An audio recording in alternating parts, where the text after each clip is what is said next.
Wujud berwujud hu dalam hu. Wujud berwujud itu kan jadi dua salah nama.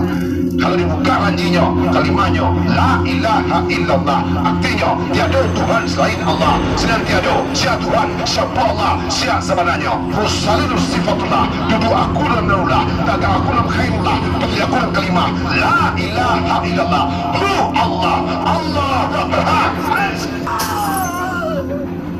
Kuncinya dia adalah yakin.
Kuncinya dia adalah yakin.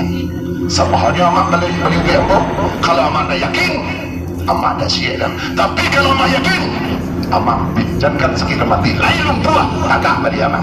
Nah, kuncinya yakin. Kalau menambah menjaga jauh, insyaAllah dah lukur amat. Dah lukur. Tapi kau minta mama aja kita dalam sombong. Dia kau bincang, nak lukur akhirnya mungkin udah aku ada ilmu keapanya kau. Ada jimatnya dah. Dia nak jangan tambah bentuk tu. Tak ada dah.